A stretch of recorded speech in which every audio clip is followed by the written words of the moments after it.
So thank you very much for coming out to our symposium. Can I get you to tell me, what are you hoping to share in the world of rhinoplasty with our participants during this course?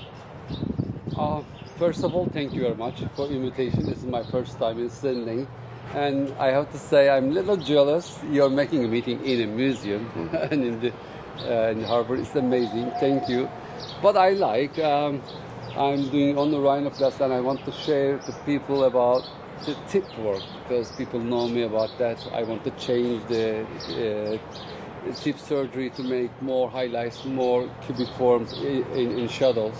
That's my point, to be here and also learn a lot of things from you. Oh, fantastic. Because you're very into artwork as well, aren't you? And you know that my art teacher, my art teacher is from Sydney, Australia, Michael Asson. Yeah, so you're lucky, because I wrote him. I heard there's art classes for the plastic surgeon already in Sydney years ago. You're lucky. So I'm following you about art education in plastic surgery. Julian, tell us about your contribution. And there's so many hot topics at the moment in the world of rhinoplasty. It's easy to get distracted by the most fashionable ones, but what do you see as something that our audience should take away?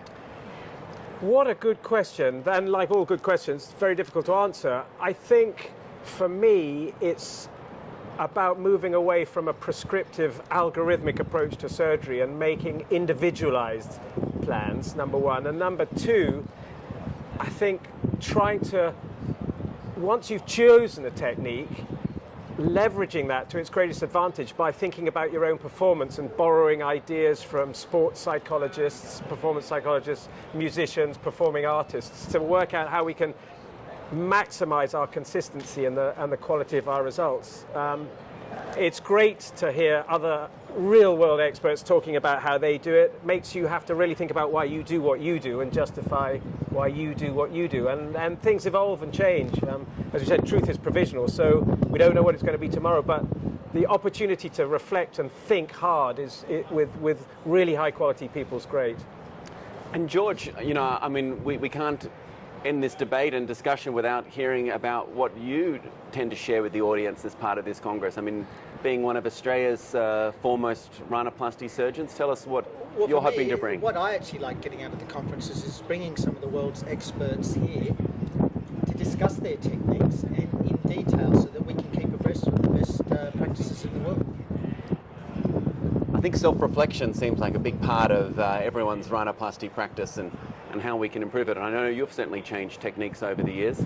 Yes, I've changed constantly because we're always trying to get better at things. But also, as Julian says, I think you can develop your own techniques. If you've got a certain aesthetic, keep working at it till you can achieve them regularly.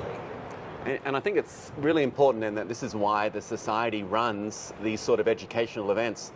Without them, there's not a forum for us to sort of share our experience and move our profession forward. I was telling lots of ideas to Roland Daniel. I say he's my godfather. I say, Barış, this is a journey, and it's still going on. It will going on too after us. But the purpose, what I feel, try to do rhinoplasty, and nobody gonna understand. Try to achieve very natural result. So not create stigmatas, rhinoplasty stigmatas, and it's getting better, but it will go on. So it's happy to be in this journey. I can remember saying to Roland, these things are difficult, and you beat yourself up about things. And he said that's why it's called the practice of surgery, because we have a practice and we practice, and that means we're if we're sensible, we're always trying to get better. We never quite get there, but that's the way of the surgery we do, isn't it? Really. So you're gonna give the flag to the next generation. Yes.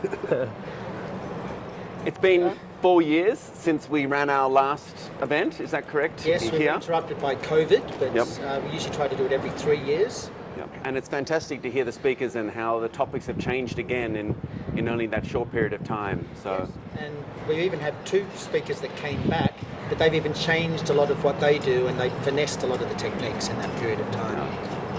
And so we hope very much that you'll join the Society's educational events. This is just one of them, the Rhinoplasty Symposium.